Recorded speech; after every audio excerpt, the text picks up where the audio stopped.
Nabanza, Namitiki, Namikani, Nanamoyo, Natiko Lukayo, Onimoni Samata, Nawa Lukakayo, Nawa Sangaka, Opesakabangu, Babaka Kekuke, Otomolaka, Nanamoyo, all of you, Napusa ne Païno.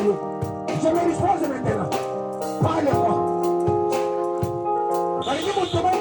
À croire le col là, le col, Bartimée il était aveugle, Balobi il était assis au bord du chemin, mais Jouana, tant qu'il y a mon mongo, avec qui Makelele, avec qui Lokito, avec qui mon mongo, la propre de l'eau, et à mon tumoco, avec qui témoignage à mon tumoutis, mais les lots, et à témoignage de l'eau. Balobi Bartimée, fils de Timée, alors bien Poussani. Apusani, tango apusana, yaya, abokamanto, na ebisolo pomalelo, na sendio, malaboko na pomalelo, et sendio bokamanto. Il y a quelque chose qui va se passer. Dispose ton cœur, dispose ton cœur. La main de Dieu est là pour te toucher. Dieu est là pour te donner des directives. Dieu est là pour te donner des directives. Dieu est là pour te parler. Il est là pour te guérir, pour te sauver. Il est là pour te pardonner. Il est là pour te sauver. Il est là pour te bénir. Dispose ton cœur. Emmanuel, Dieu parmi nous. Ton temps est venu, Seigneur, qui veut nous parler de ta dimension. Nous disposons nos cœurs, Seigneur, mon Dieu. Le temps est venu, Seigneur, mon Dieu. Le Dieu qui est bon rendez-vous de tes enfants, Seigneur. Nous sommes disposés, Seigneur, pour t'écouter. Nous sommes disposés pour t'écouter. Oh, Seigneur, nous avons parlé de toi. Mais le temps est venu, Seigneur, que tu nous parles. Parce que la partie que tu as choisi ce soir, par le troisième jour, nous sommes venus, Seigneur. Nous sommes trouvés de tomber vie. Mais il y avait un ange qui nous parlait et regardait l'homme que vous cherchez et pas parmi les morts. Il est vivant. Ce soir, dès qu'ils ont la vie. Merci, Seigneur Jésus-Christ, pour ta grâce. Nous sommes dans le cadre. Dispose ton cœur. Nous en bas, dans le bel nayo kamu pepe ezo na kati neshika mupepa liko mupepa bikamo kokanga motema te bango yoka maloba wana esima motema na yo kokanga motema te bitumba ezosalama balingi kolibere te mais nzambe nakoka lelo alibere par force divo seulement ton cœur mitika mikaba na bokwanza mitika mikaba na bokwanza na pokwa lelo apeni mutu moko alobe biso na pokwa lelo abenga mina kom ya musako nemiro man na pokwa lelo nzambe aliyatirila musali na ye na kombo ya nemi lumani. Ce soir, merci Seigneur, parce que tu as choisi ton serviteur pour nous parler, Seigneur, pour donner le tir. Ton peuple est là, Seigneur, pour l'écouter. Ce n'est pas lui, c'est toi qui parles à lui, Seigneur. C'est toi qui l'as éteint, c'est toi qui l'as ouvert, Seigneur.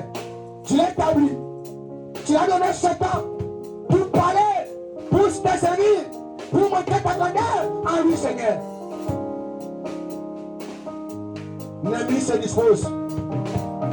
L'ennemi se dispose. Sois sonné. L'homme de Dieu approche. L'homme de Dieu s'approche. L'homme de Dieu s'approche. Moi, quand nous sommes, commettez les amènes à l'histoire. Commettez les amènes à l'histoire. Commettez les amènes à l'histoire. Vous allez ça.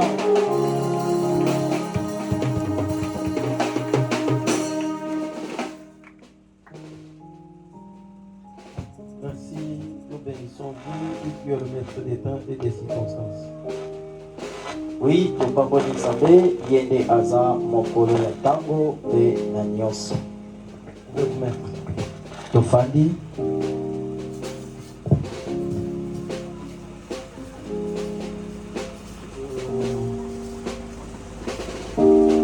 Pianiste. Mon bête santé. Pamela Pembe. Mon ami de famille.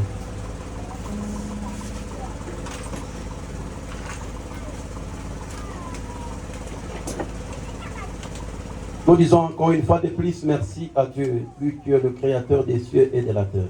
Tobakisi lisusu bala oyo Matondi epai na Nzambe ye oyo eza mokeli na nyonso.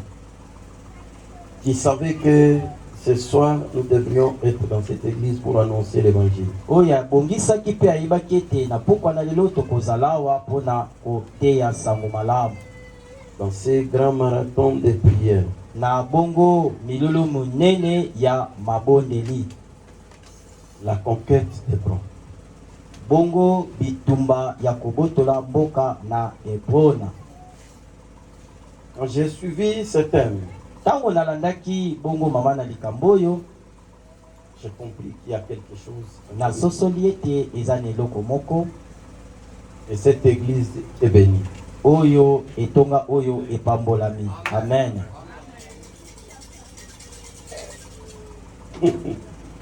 Je vais bien prêcher. Amen. Papa kote ya malamu. Oh Seigneur, merci. Oui. La conquête des bronzes. Kobunda pe kobotola ya Hebrona. Je disais un jour à mon épouse, Nabandaki koyebisa molongani na ngai. tu dors avec quelqu'un que tu ne connais pas. Pardon. Tu dors avec quelqu'un que tu ne connais pas. Olalaka na moto yo oyebi ete. Merci. Les ennemis de cette église la connaissent bien plus que ses fidèles. Amen. Bayini ya etonga oyo bayebi yango malamu koleka ba oyo bakotaka awa. Amen. Ce sont les gens du dehors qui comprennent qu'est-ce qu'il y a dans Patrick plus que ses propres fidèles. Bazaba oyo bazali banda nde bayebi nini eza ikanti na Patrick koleka bana oyo yazokamba. Un jour, Mokolo moko vous comprendrez que Dieu vous avait donné quelqu'un, mais vous n'avez pas pu gérer la grâce. boko sosola ke Nzambe apesaka bino ngolu moko me boyebaki na kosimba yango makasi Il y te. a des gens qui vont voyager. Bato mosusu bakokende libembo, Il y a des gens qui iront dans d'autres églises. ba mosusu bakokende na betonga Il mosusu, y a ceux qui seront là. ba mosusu pe Mais bakotika lawa. un jour, Me mokolo moko vous connaîtrez que Patrick était une grâce pour vous, mais vous n'avez pas bien géré la grâce. bokoyeba ete Patrick azalaki ngolu monene mpo na bino me boyebaki kobatela ngolu wana te. Je vais vous prêcher sans bruit. Amen. Voilà, Amen. il y a comme quel est le thème. Nzamba pambolo papa. Non, non, calmez-vous, bas la tête. Amen. Fanda kimia. Toyoka mungongo. Je vais parler au cœur, pas aux Azoloba. oreilles. Azoyebisa nde mitema matoi te. Les cœurs ont beaucoup de bruit, mais les cœurs absorbent. Matoi emelaka makelele bele me motema nde eyambaka ya kimia pe bombi. Avoir l'onction, c'est une chose. Kozala na nguya ezali eloko mosusu. Et nous avons besoin de reconnaître sur chacun d'entre nous l'onction. Tolingi toyeba soki moko kasi na biso aza na epakolami. Nous voulons voir si chacun d'entre nous l'onction. Tolingi tomona kati na biso Puisque epakolami. c'est important que quelqu'un ait l'onction. Moto na moto ayebi ke moko na biso aza na epakolami moko. L'onction donne les nécessaires. Mo epakolami epesaka ya motuya. Même une femme qui a de l'onction, si elle vous prépare, même si tu as déjà mangé, tu auras l'appétit de manger. Merci. Ata mwasi oyo aza na epakolami ya kolamba malamu soki alie soki alambi olie okokomprendre ke nalie biloko moko. Même si tu es déjà rassasié, tu vas toujours manger. Ata soki otondaki ozalaka na posa kobakisa ngo likolo. Amen. Na tondi me posa kolia kaka. Nous sommes ensemble. Amen. Tozawa. Zala na biso. Mon micro là est un peu sèche. Bongisa micro ya papa.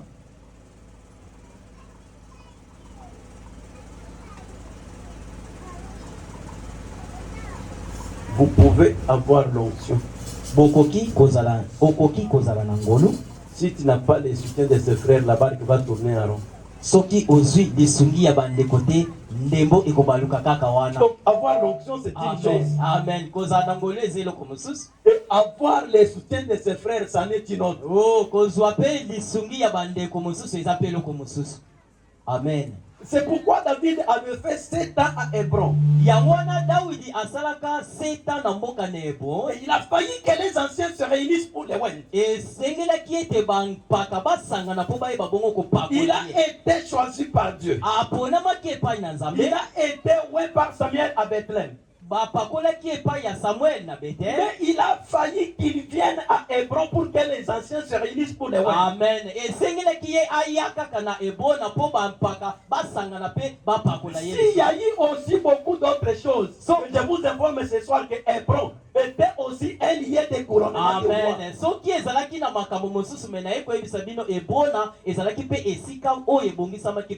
Il est de la bonne politique, c'est vraiment la bienséance. Amen. Amen. À l'homme de Dieu, Amen. le révérend pasteur Patrick. Amen. Je préfère vous appeler prophète. Asepela bengo prophète. Mosakoli.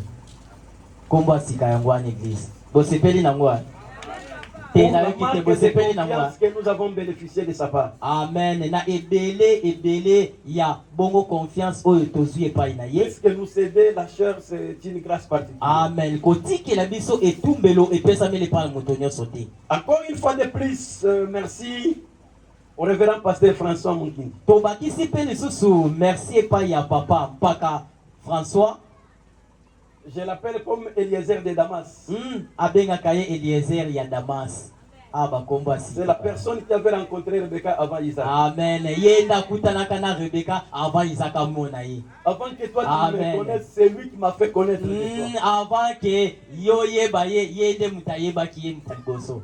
C'est lui qui m'a connu, qui m'a amené auprès de lui. Yenda yeba ki ye nde ameni ye liboso na yo. Avec ma mère, ma patrine, je dis merci encore une fois de plus. Na loboko na motema na reconnaissance ne tolobi merci les sous. Merci beaucoup. Amen.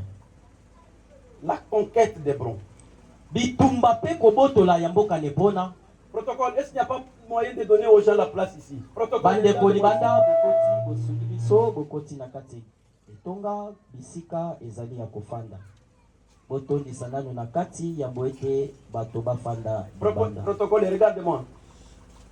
Mofandisi tala. Il ne m'a pas regardé. Tala papa, protocole, papa zana posana yo. Quand les gens viennent là-bas, tu leur donnes des places. Même si ma chaise ici, il y a de la place. Soki bato baye, koti sa bango na kati. Si ça jako bakisa bakiti moko mupanjo tiango. Et puis qu'il n'y ait pas de va-et-vient à l'église. Ne laissons pas au marché. Amen. Bo pekisa kobima kokota atepa ya bana, ba mama bosungi biso na bana. Bosunga biso vraiment na bana ba mouvement inutile ezalate na kati ya assemblée. Toto sankolo nyonso esengeli fanda. La chemise là c'est quelle couleur? Vert. C'est la couleur verte. Oui.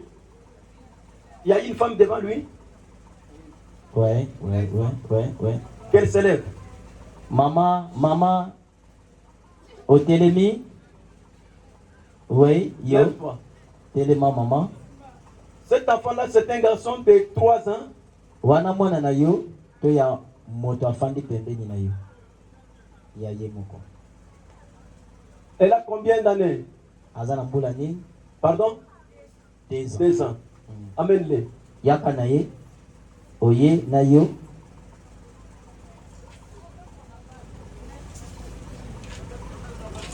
Bosungi biso s'il vous plaît. Aweza ngonga oyo nzamba zoloba pardon. Bosungi biso na bana bazali pamboli batelela biso mwana encadré mwana malamu. Voilà ya zawa. Pourquoi bwana? Comment ya zana lemba yoza? Pourquoi bwana? Comment il y a dans la même chose à faire? Donc, vous n'êtes pas ensemble.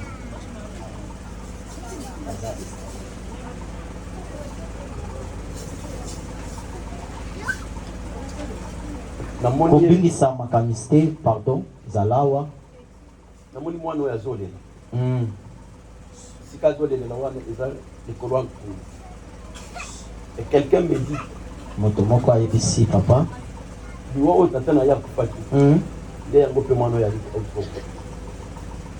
à Dieu. Tu es devant des corps de morts dans des circonstances presque synonymes.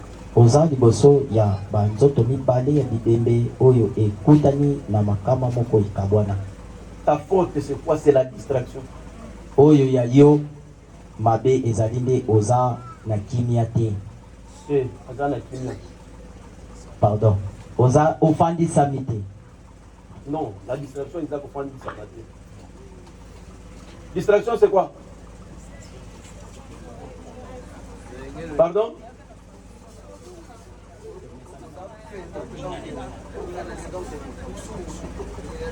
Usu eza mutu moko aza likolo likolo ye aza distrait.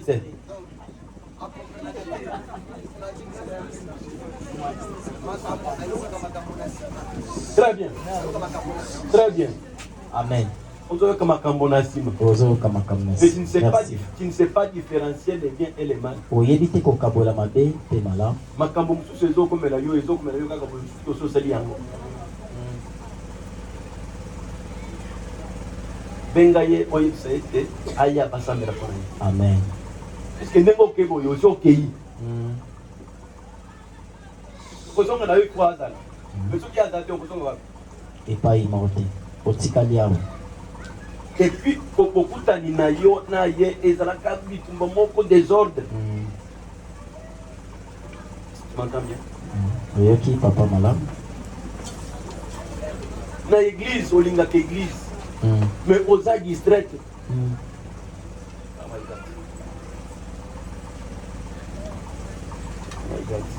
Zambi na nguya. Que le Seigneur te donne la vie. Zamba pesa yo bomo. Cette vie-là en abondance. Bomo ya kimia pe ya libela. Papa ceux qui tiennent l'église ofanda pembeni sio nazo mona. Ofanda na kati église. Na te ya nani? Batelemisi ata mwana moko wa mokie, s'il s'agit. Nous sommes en Genèse chapitre 12 verset 8. Toza na mokanda ya ebandeli mokambo na 12 bongo zomi na mibale. Genèse chapitre 12 mokanda na ebandeli na zomi na mibale. Et nous sommes ensemble. Yes. Totelemi, s'il vous plaît. Genèse 12 verset 8. Amen. Et il s'est transporté là vers la montagne en orient de Bethel. Bamemie na ngomba pene na Bethel. Il dressa ses tentes. Atie oyo eza lokola sombolo. Oh. Merci d'être. Ayant Bethel à l'orient et Aïe, Bethel à l'occident et Aïe à l'orient. Bethel ezalaki na loboko mosusu pe Aïe na loboko mosusu. Il y bâtit encore là un autel à l'Éternel. Atongi lisusu wana mongombo pona tina na Nzambe. Et il invoqua les noms de l'Éternel. Apelelaki kombo na Yahweh. Pouvez-vous mettre merci? Okikofanda. Nous sommes dans ce grand marathon. Tuzana katina milulu monene ya losambo, la conquête d'Hébron.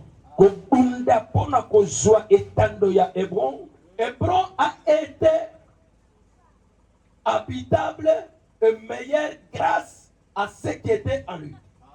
Hébrona esalaki kitoko pena bafandi o basalaki na kati me esalaki kitoko mingi pona bango. C'est à Hébron, ndena Hébrona après l'offrande na sima ya kopesa likabo que Dieu a envoyé le message de la confirmation de la naissance d'Isaac à Abraham.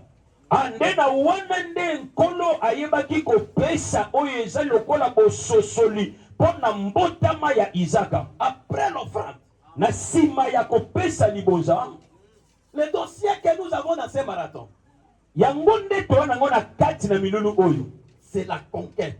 eza bitumba. Qui dit conquête, oyo elobi bitumba, dit elobi prendre zwa le contrôle d'un pays, d'une ville ou d'un territoire par la force ou par les armes. na esika moko to mboka to engumba na makasi me na nzela bibundeli. Donc nous disons la conquête d'Hébron, c'est-à-dire prendre par la force ou par les armes Hébron. Balobi eza na kozwa na makasi na nzela ya bibundeli nde ebengami Hebrona. Conquête vaut du mot du verbe conquérir. Ah, conquête yango euti na monoko ya lifalancier balobi eza kondongwana. Ce qu'on ne m'a pas donné mais que j'ai ravi. Oyo bapesi nga teme na botoli. En 2026, Na 2026, je n'attendrai pas que les gens me donnent. na kozela te batu bapesa ngai. Je ne voudrais pas que ceux qui m'ont toujours aidé viennent m'aider. Na kozela te batu basungaka nga basunga Moi-même, ngai. je m'élèverai, Nga moko nazotala j'irai à la conquête. na kokende na bitumba. Laisse que ce soir, Tika na pokwa lelo. l'action de l'éternité que je sers, Jamais oyo ya seko na vous nazosalela. envoyez ce que vous avez longtemps cherché. Oyo oluka tango molai azopesa yo yango. Ce n'est plus ce que toi tu cherchais que tu vas continuer à chercher. Mais c'est ce que tu cherchais qui va te chercher. Eza te oyo yo oluka ngonga molai, mais oyo oluka ngonga molai nde koluka yo.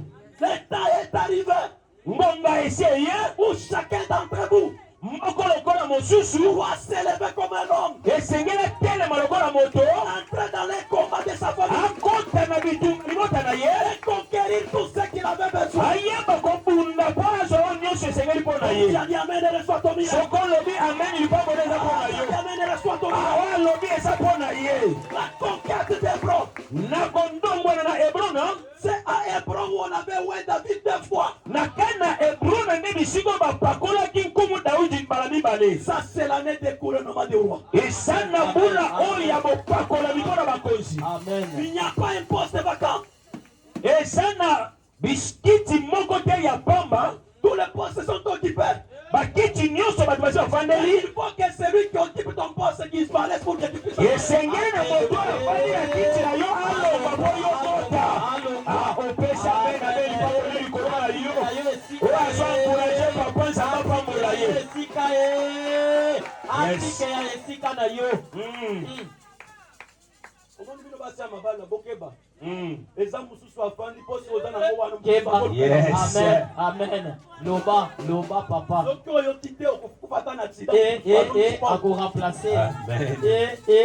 Mm.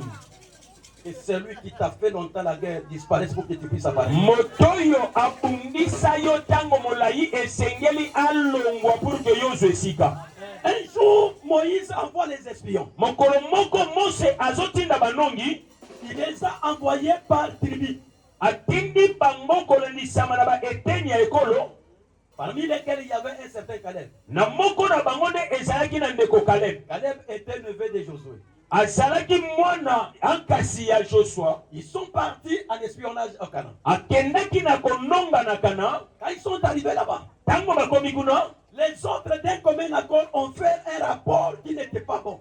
baninga basangani na lolenge moko mpona kopesa oyo eza lokola biyano me oyo eza ya malamu te. Mais Caleb est resté seul contre tous. Caleb atikali ye moko kondongana na bato nyonso. Patrick, Nzambe ya lobela nous avons tout abandonné pour te suivre.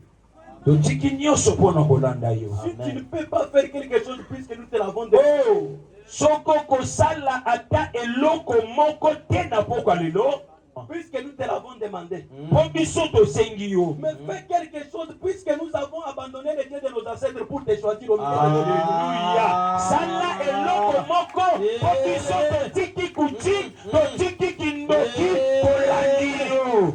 Il y a des dieux que nos ancêtres adoraient. Esana banzambe oyo bampaka babandi Nous les kosalela. avons refusés pour te choisir. Biso toboyi mpo tolanda Au bango. milieu de plusieurs dieux, nous t'avons fait notre objet d'adoration. Na banzambe ebele biso toboyi kokumamela bango. Dans ce marathon de prière, Akati na bilulu ya losambo que oyo le ciel s'ouvre. likolo efongwama. Celui qui était bloqué doit être débloqué. Moto akangalaka efongwama. Celui qui vivait la vie de la porte fermée, il va s'ouvrir. Moto anai kobika bikuke kokangama efongwama. On avait écrit la mort, moi j'ai dit la vie. Esiko balobaki kufa tolobi bomoi. Comme tu as dit Amen et reçois ta grâce. Lokolo olobi amen lipango Comme tu as dit wana. Amen et reçois ton miracle. Azwa. Dieu dit à Moïse, Nzambe azoloba na Mose, tu as vu la fidélité de ces garçons. omoni lolenge nini mwana oyo akangami na yo. donne-lui Hébron Pesa ye pour lui et Hébron. pour ses enfants à perpétuité. Eza ye Amen, mpe na amen. bana mpe na bakokolo na ye mpo na libela. Mpo na libela. Il y a une montagne que tu vas habiter. Amen. Eza na Amen. ngomba oyo esengeli ofanda. Okofanda na ngomba.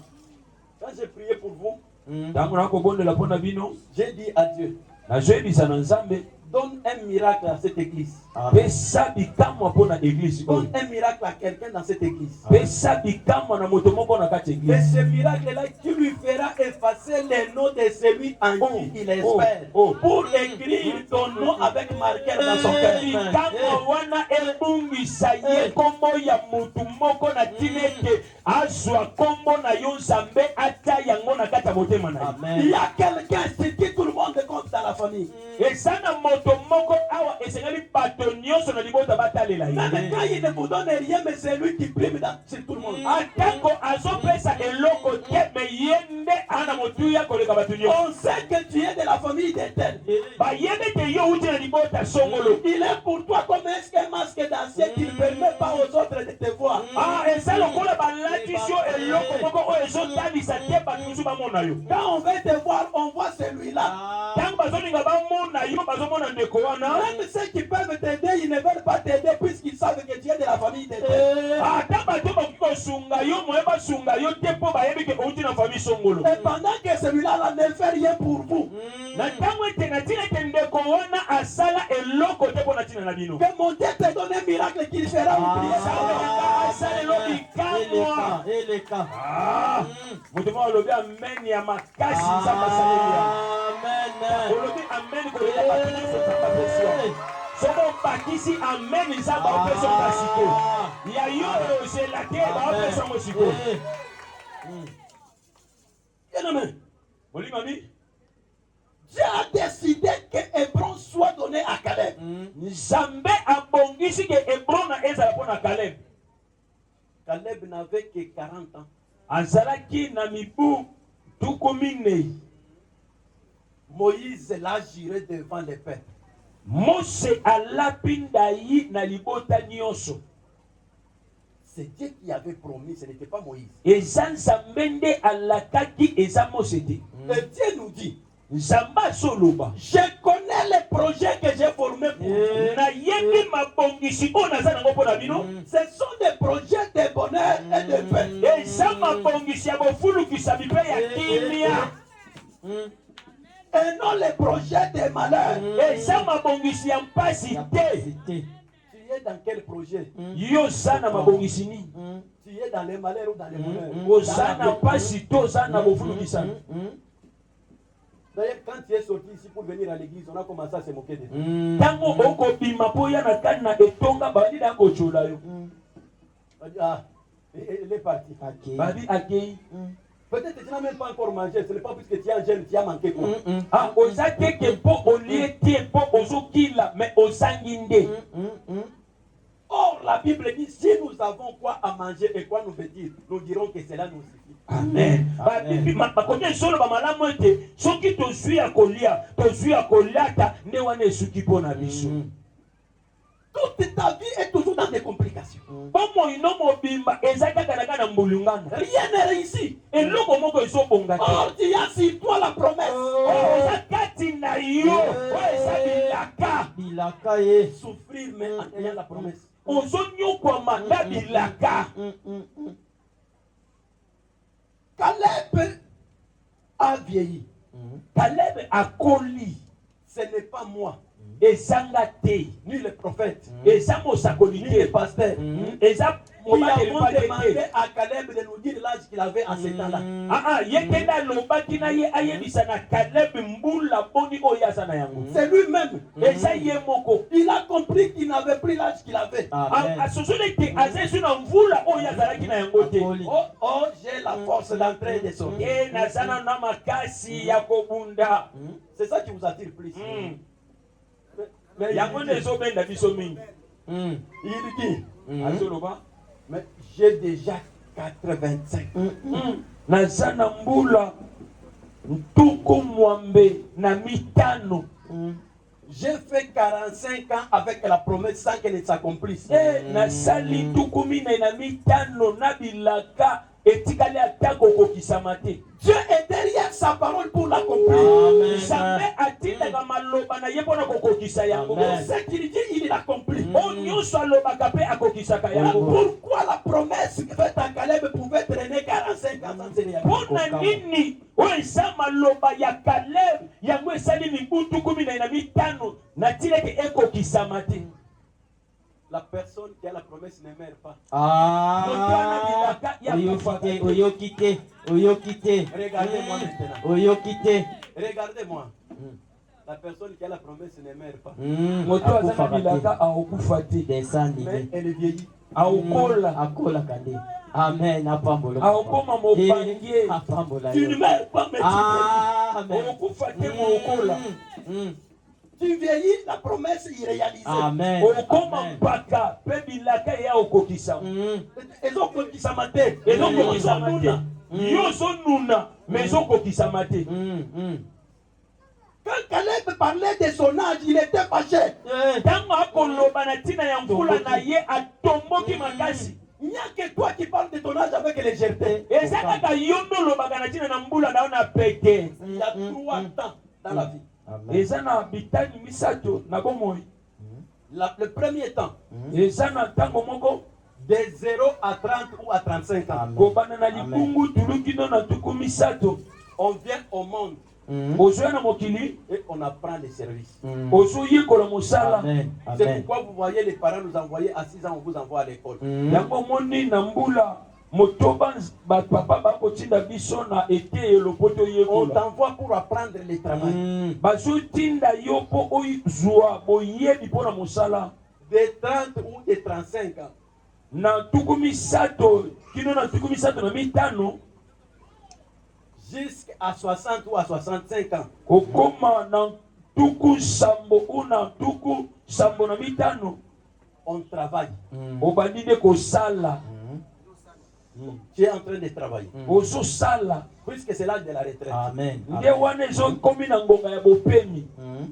De 65 à X ans, tu es dans le moment de la récolte de ce que tu avais déjà fait. kokoma na bambula wana ekomi na bambula oyo esengeli banda kobuka mbuma ya mosala oyo osalaki. Quand tu regardes ta vie, tu es en quel temps?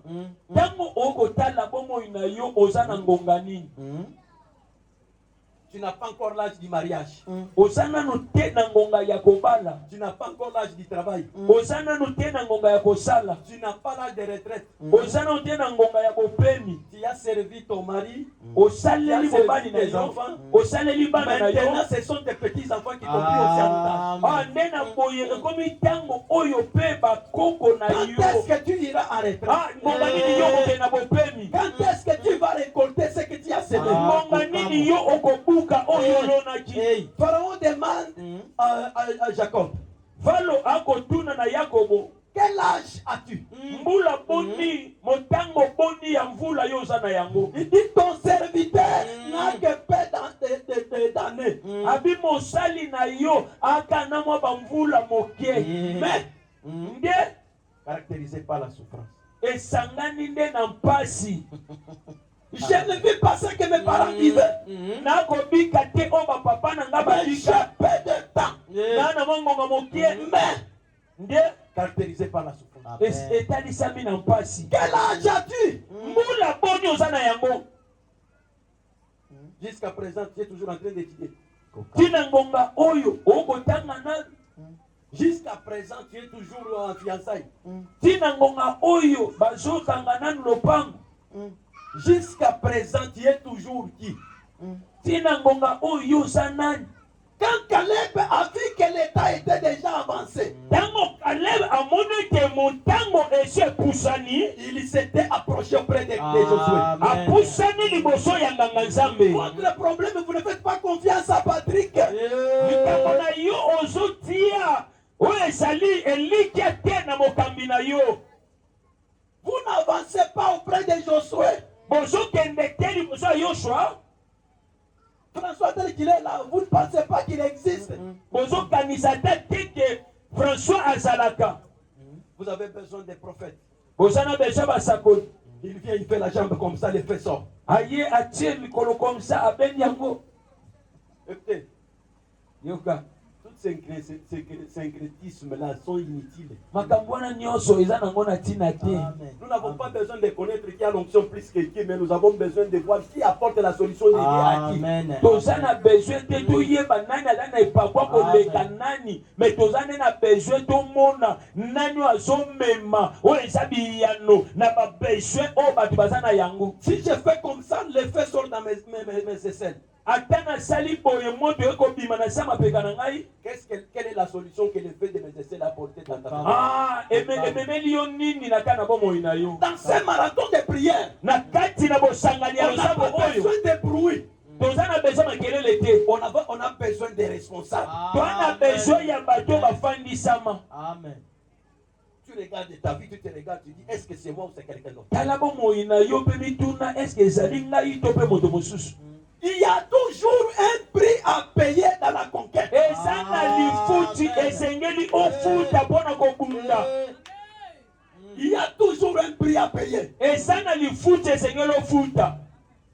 Caleb est parti. Caleb akei. À cause de son travail, il a été récompensé. Na nzela mosala na ye nde bakanisaki ye. Ceux qui écrivent, prenez Josué 14. Oyo azokoma zwa Yoshua 14. 15, 14, 12, 15. 14, 12, 15.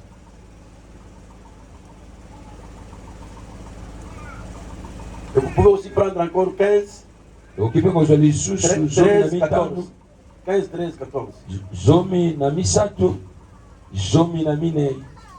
Maintenant, écoutez mon problème. Nde na boyoka likambo na ngai. Un jour, Abraham s'élève. Mokolo moko Abraham atelemi. Je veux qu'on nous lise Genèse 28. Nalingi batangela biso mokana na ebandeli tukomi bale na muambe. Genèse 28, 12, 15. 12, 15. Genèse 28, 12, 15. Yes. Est-ce qu'il n'y a pas une maman qui a la Bible là-bas? Mama moko azana Biblia kuna. Vous en avez dans les téléphones. Merci.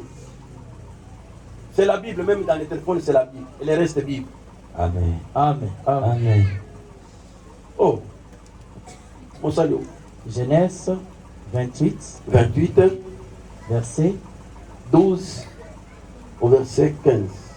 Je lis au nom de Jésus. Amen. Totelemi likolo. Pardon. Pour ne pas les fatiguer. Amen. Parce que pour ressembler à la magassi, comme ça, il gagne la force. Amen. Yes. Il y eut un songe, Oui. Azwaki oyo ezali ndoto. et voici, Tala une échelle était appuyée sur la terre, nde escalier ezalaki kobanda na mabele ezomata. et son sommet touchait au ciel. Comment on appelle? Hématène. Et Mathélie, quoi.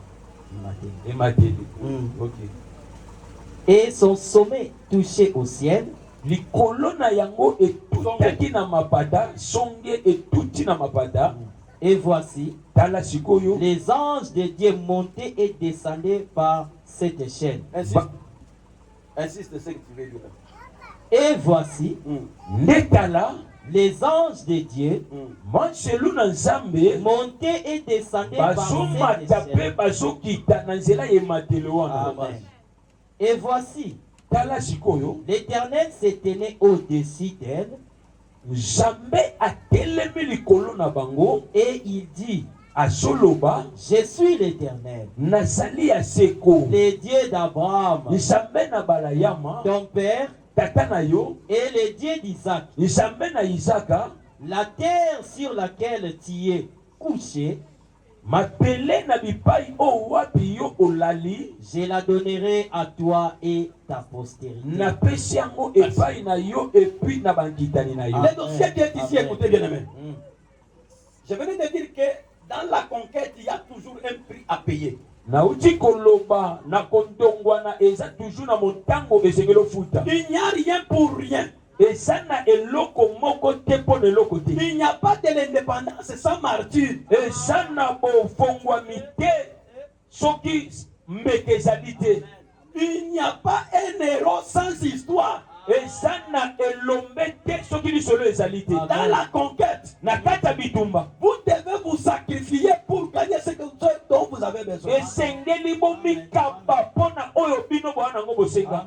Un jour, Dieu dit à Abraham que tu quittes ton pays, va dans le pays que je te montrerai. mokolo moko nzambe soyebisa na abalayama ke tika mboka na yo kende na mboka nga na koyebisa yo. Abraham est parti sans connaître là où Dieu l'a envoyé. abalayama azokende ayebi ata te bisika oyo nzambe akomema ye. Il est arrivé entre Aï et Bethel. akei kolandisama Ai mpe Betel. Il a bâti un hôtel à l'Éternel. atelemisi mongombo mpo na ntina na nzambe. Il a offert à Dieu. asali yango mpo na nzambe Et puis il a prié. mpe abondeli Il est parti. akei. Rien ne s'était passé. eloko moko esalemi te. Lui a offert et il est parti. ye asali kaka akei. Son fils Isaac n'est pas passé par là où son père était passé. mwana na ye isaka alekaki te na bisika oyo tata na ye alekaki. La personne qui va passer là-bas, c'est son petit-fils Jacob. moto oyo abongaki aleka wana nde elaki yakobo. moto oyo alekaka nde elaki yakobo. Quand Jacob est passé, ntango yakobo aleki, comment était le dossier? tala lolenge makambo ezalaki. Jacob était en train de fuir son grand frère Esaü après ce qui s'était passé que vous connaissez. yakobo andaki kokima kulutu na ye esau boyebi oyo elekaki wana. Il est arrivé sur un petit village là. ezalaki na mwa mboka moka mokie. Il n'était même pas bien accueilli, il dormait dehors. ayambamaki malamu te mpe alalaki libanda. Il avait pris la pierre, il avait de la pierre son chevet. azwi libanga atie yango na liboso motu na ye. Comme un oreiller. atie yango lokola oreille na lingala ya Oreiller. Poussin. Poussin. Il dormait. alali Mais pendant qu'il dormait, na ntango akolala il voit le ciel ouvert. azomona likolo kofungwama. Et l'échelle quittait la terre vers le ciel. ematelo ebandi na mabele kino na likolo. Et puis les anges. nde banzelu La Bible dit les anges de l'Éternel. banzelu na nzambe Quittaient la terre vers le ciel. bazowuta na mabele kino na mapata. Or, les anges, ce sont des créatures divines. nzoka bamwanzelu baza babikelamu oyo ya likolo. Bafandaka na lola. bavandaka nde na lola. Mais comment ces anges-là se retrouvaient par terre pour monter? lolenge kani banzelu wana bakutami na mabele mpo bamata likolo. Il y a certains endroits, eza na bisika mosusu quand vous y arrivez, soki bokomi vous n'avez pas besoin de prier pour l'ouverture du ciel. boza na ntina te bobondela mpo bozingama na likolo Polo le fungwama. pour que mapate esongwama. Okokuta deja mapate fungwama kala. amen. yes. Eza bisika mususu oyeboye. Okosala école polo le fungwama te. Okokuta yango esi efungwama. yes. Mais qu'est-ce qui a fait que l'on etikala kofungwama? nini esalaki ete mapata etikala polele? Quand Abraham a offert, ntango abalayama asalaki il a laissé le ciel ouvert. atikaki mapata kofongwama. C'est l'offrande d'Abraham qui avait laissé le ciel ouvert. libonza ya abalayama nde etikaki mapata polele. Et les anges sont descendus à répondre à l'appel d'Abraham. bamwanze bakitaki mpo na koyanola na mituna ya abalayama. À cause de l'offrande d'Abraham, les anges n'étaient plus au ciel, ils habitaient sur la terre. na ntina na libonza ya abalayama nde esalaki ete bamwanze batikala na se. Maintenant, quand Jacob, son petit-fils, est venu s'endormir, ntango koko na ye aye alali, il ne savait pas là où il dormait. ayebaki te bisika ni aza kolala. Le village là s'appelait Luz. ebengami na kombo ya luse. Quand il regarde le ciel ouvert, et Dieu commence à lui parler. ntango akotala mapate efongwami nkolo bandi kolobela ye. Abraham n'était pas en marathon de prière. abalayama akimaki mbangu te mpo na losambo. Et Jacob aussi n'était pas en prière. yakobo mpe abondelaki te mpo na Il losambo. n'était pas en gêne de prière. akilaki te mpo na losambo. Même avant de dormir, il n'avait même pas prié. yango ete alala asambelaki te. Mais il a vu seulement le ciel ouvert. amoni kaka mapata kofongwama. efungwama. Et Dieu est en train de lui parler. Nzamba bandi kolobela Il ye. lui dit Jacob, Azolobisa Yakobo. le lieu où tu dors, Esika ozalala. je te le donne à toi. Napesi yango mpo na yo. Même à tes postérités. Mpe na bakitani na yo. Il y a nous autres Eza na biso basusu. qui n'avions pas trouvé le ciel ouvert. Tomona te mapata kofungwama. Pour que le ciel s'ouvre. Po te mapata efungwama. Je dois manger même ce que je ne peux pas manger. Nakolia ata kokoyo nakoki kolia te. Nakolala ata bisiko nakolala te. Quelqu'un a dit, Moto moko alobaki. Bamususu bakendaki na ngomba. Oh, Babeli Yahweh ayanoli ata banyola bakote. Menga yo. yes. Nakuta lola nanga isa. Oh, alléluia. Makambo ndio salam. Amen.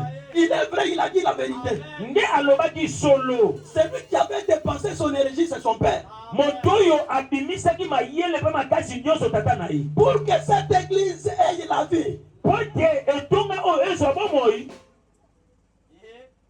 Yes. Yes. Alléluia. Est-ce que tu peux acclamer au monde? N'importe où, Tozolala bisika toyebi te.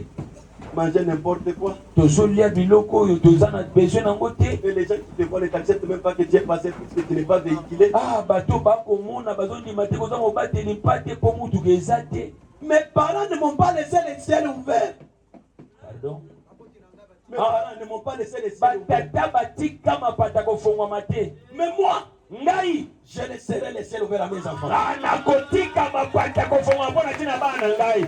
Ah, moto akotika mapata kofungwama betela nzambe alola maboko. Est-ce okobetela nzambe aprofete maboko makasi? Mapata etikala polele Si mpo tu na bana. ne vis pas ce que Jacob avait vécu, Soki omoni te oyo Yakobo amonaki, tu dois savoir que tu es Abraham. sengeli oyeba ete ye oza abalayama. Puisque c'est grâce à toi que le ciel va s'ouvrir dans ta famille. Ah, na nzela na yo nde mapata ekofungwa mpo na libota na C'est yo. grâce à toi que ta famille, son histoire va changer. Ah, na nzela na yo nde libota na yo makambo ekobongwana. Dans ce marathon de la conquête, Na kati na bondongwa na losambo oyo, l'histoire de ta famille doit changer grâce à toi. libota na yo bakobeta lisolo mosusu na ntina na yo. Mais le secret de la victoire, Ah, oyo ebombi elonga, c'est de savoir donner à Dieu au moment où il en a besoin. esengeli oyeba kopesa na nzambe na ntango oyo esengeli. L'offrande débloque des situations impossibles. Libonza efongolaka makambo oyo ya Quand makasi. l'offrande est déposée sur l'autel, Tango oyo libonza batango na etumbelo. Dieu reste esclave des paroles des hommes. Oh, nzambe atikali mowumbu na baloba ya batu. Tout ce qui sera dit devant l'offrande, Dieu va valider. Oh, nyonso ekoloba maliboso ya mbeka nzambe akoyandola. Élie était de même nature que nous. Eliya azalaki na lolenge moko mpe na biso. Devant l'offrande, Liboso na libonza. il avait déclaré le génocide des prophètes de Baal. Oh, alléluia. Betela nzambe alola maboko makasi. Eliya atatoli eke mabe ekomela basakoli ya Baal mpe na ya Astarte. Et la Bible dit qu'ils firent tuer. Makomi esoloba malamu ete babomamaki. C'était sans procès. Ezalaki ata na esambisolo te. Avant la fin de ce marathon. Yango ete milulu oyo esila. Tous ceux qui se réunissent contre ta vie, Oyo nyonso basanganaka mpo na bomoi na yo. ils seront exécutés sans procès. Ah, bakobetama bisambiselo kozala te.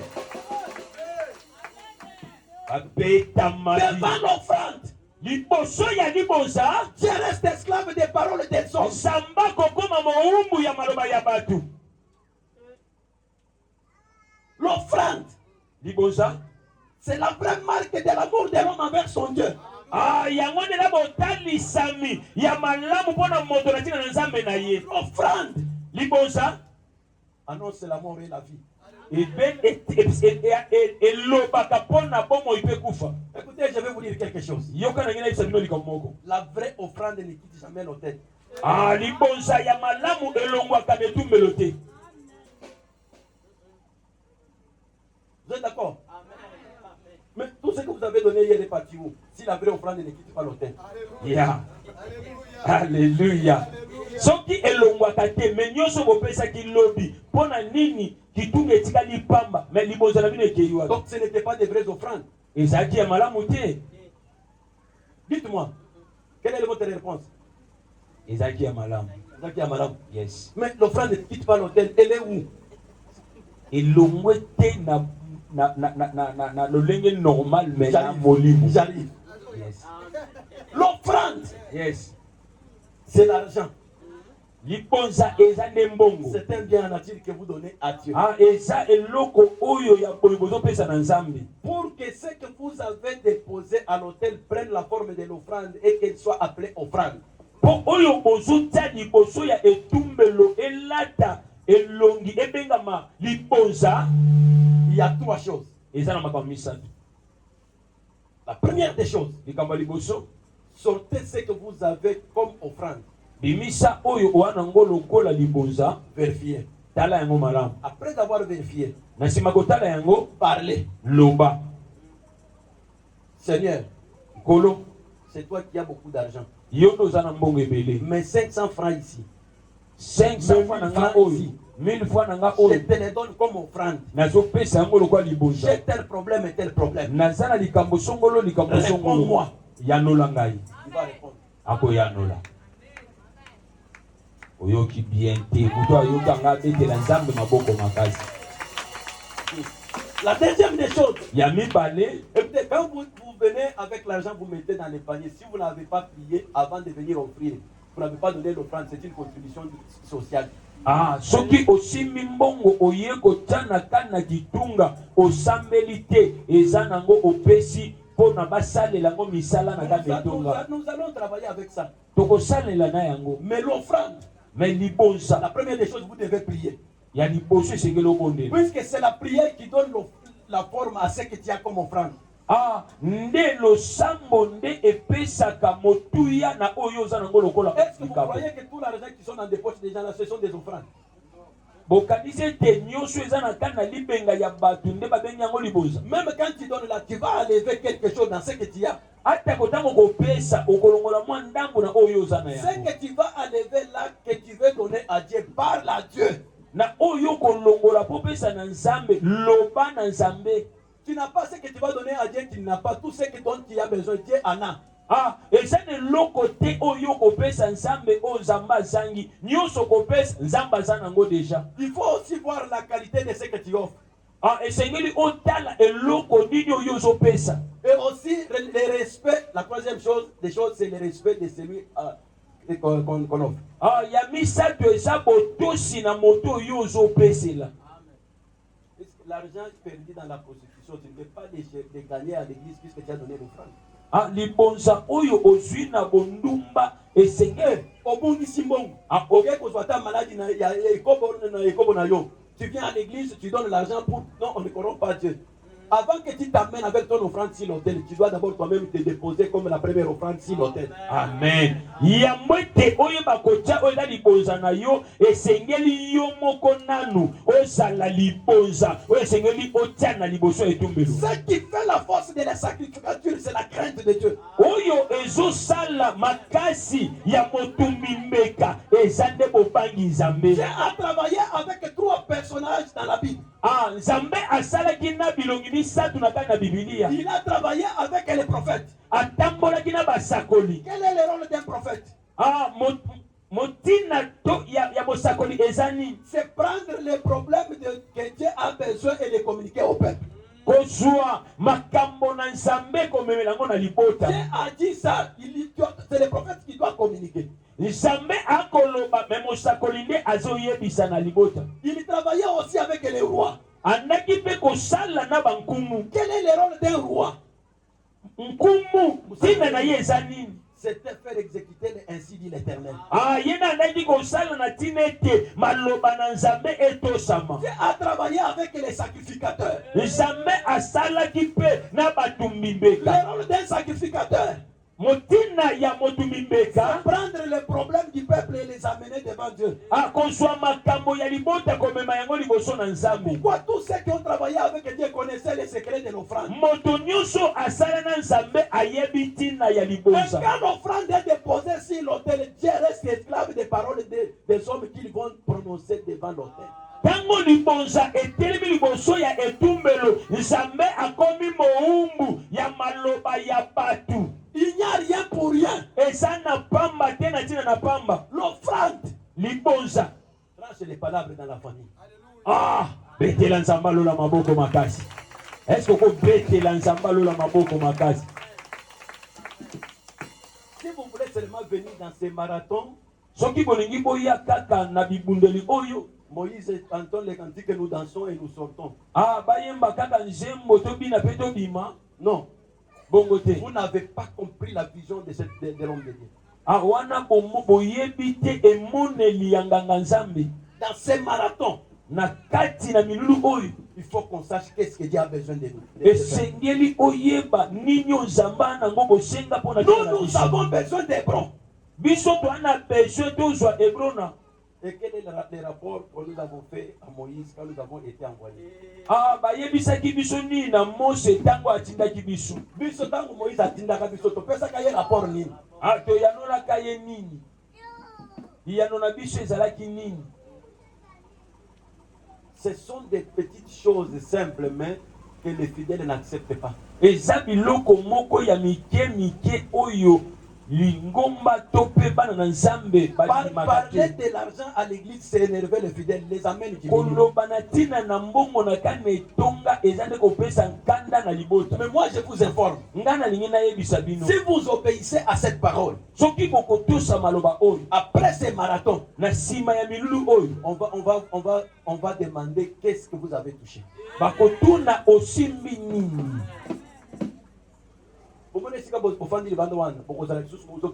Amen, amen, amen.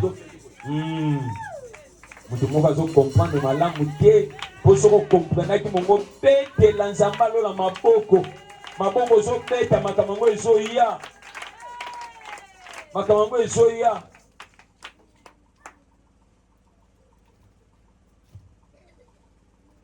Le pasteur François me connaît bien. Moi, mon père n'était pas pasteur. Je suis un enfant d'un chef coutumier. Nazali mwana ya nkumu ya mabota. Dieu m'a pris en brousse pour faire de moi son serviteur. Nzambe abimisinga na elelo pako misanga mosali na ye. Il y a des gens qui sont venus au ministère puisque c'est héréditaire, mais il y a nous autres qui Dieu a pris des forces pour être serviteurs. Ezana bato bayaki na mosala na nzambe po bakutami ba ekitela bango me bato musu nzambe aswa bango po akomisa bango basali na nzambe. Mardi, je voulais venir ici. Mokolo na mibale esengelaki na ya awa. C'est le mardi qu'on a commencé. Oui. J'avais hésité puisque j'étais en tenue. Je suis major de la police. Ah, nazwaki mwa bolembu muke po nazalaki na elamba na ngai ya mosala po naza mampinga. J'ai dit, bon, peut-être je vais les indisposer quand ils me verront. Mais oh. Ah, namona na kozangisa bango kimia tango bakomona nga boye. Il y a des hommes en tenue qui ont fait des gaffes maintenant. Les gens. Ezana bato banataka bilamba ya mosala oyo basala ba mabe ebele. Non, nous sommes là pour vous. Biso toza po na bino. Alors je m'étais réservé pour ne pas venir vous indisposer. Vous prêchez ce que je vous prêche, c'est mon cœur et ce que Dieu a voulu que je vous parle. Ah, Je n'ai pas voulu vous amener dans des bruits, mais j'ai voulu mettre quelque chose dans vos cœurs.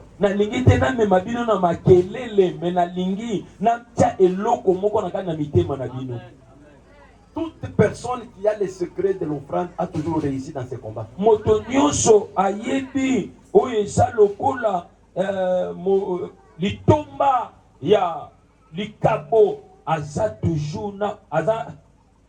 Un jour j'avais prié pour une maman.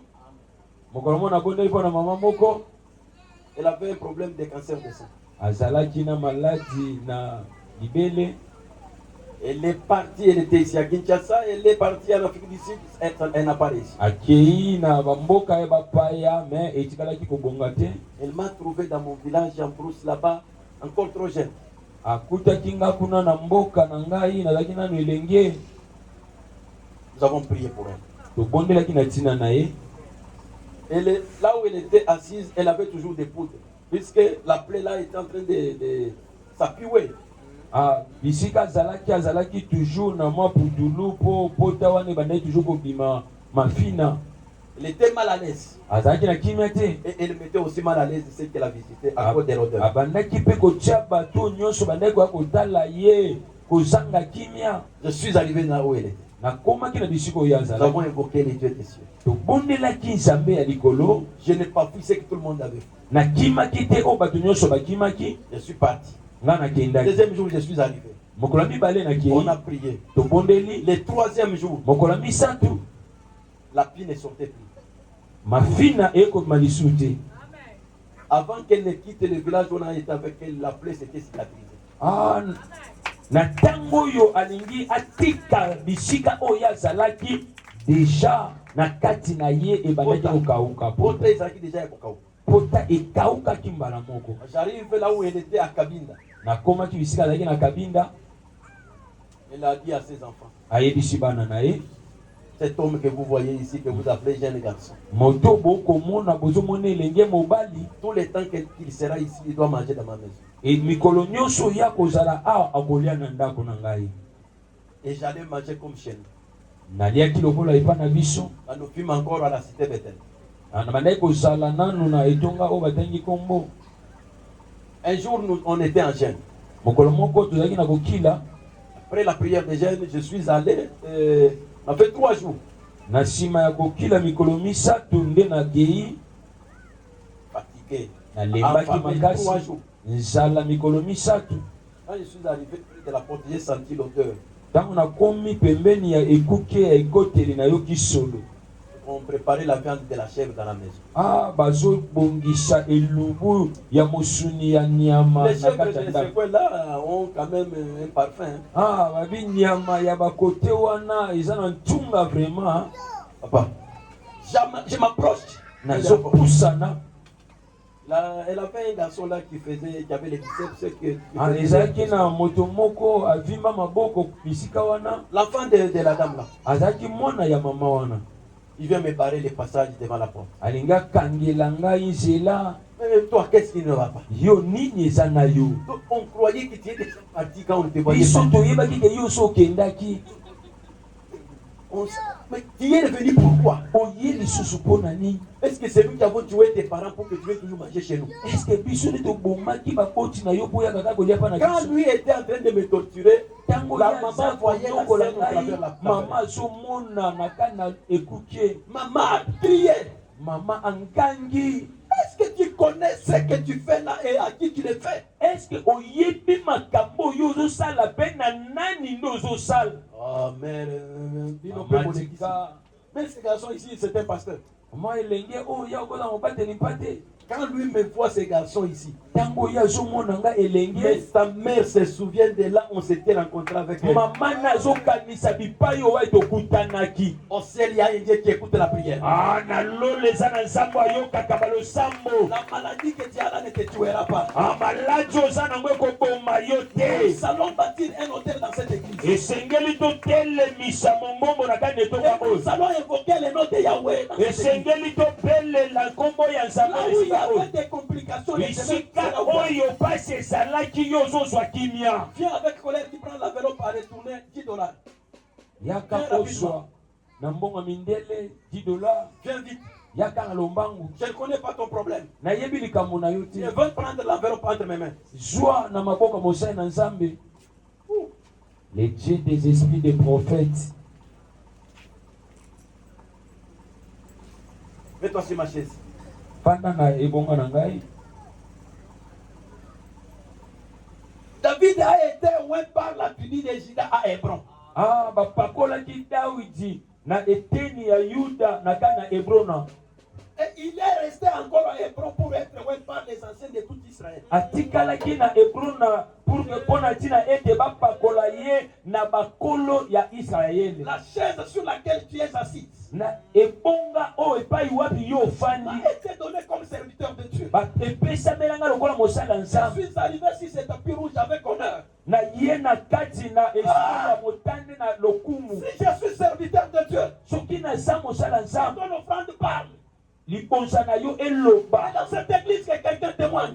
Na kana etonga o moto moko apakoli yo. Dans la Santa Vaya Shikere Yala. Reçois ton miracle. Amen. Oh my God. Yes. Amenez-moi la maman qui est malade là.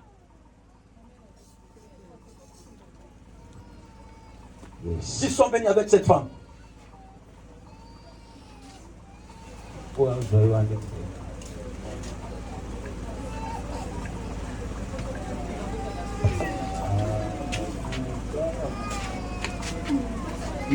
La dame à qui j'ai donné l'enveloppe, tu la suis.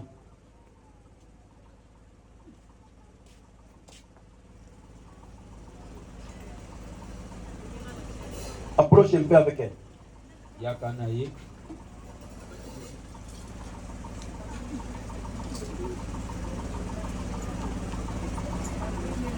Oh!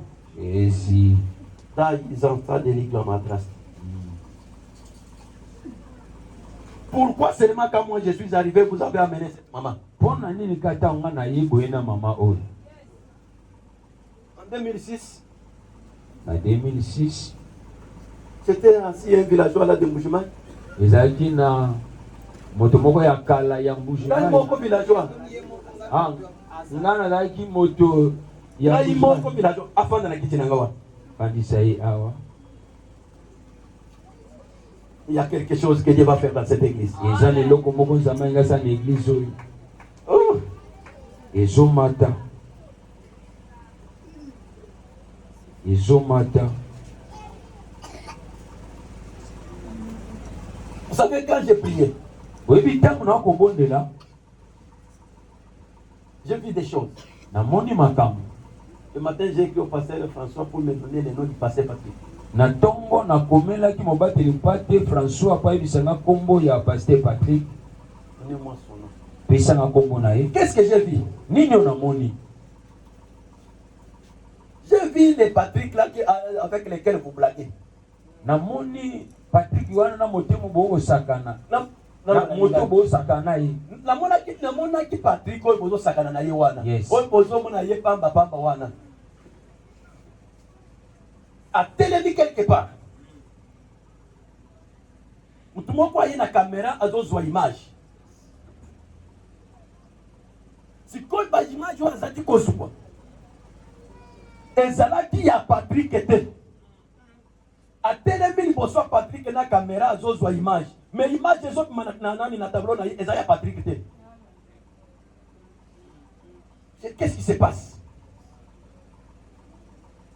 Il y avait un habillement de douleur qu'on voulait faire porter à Patrick.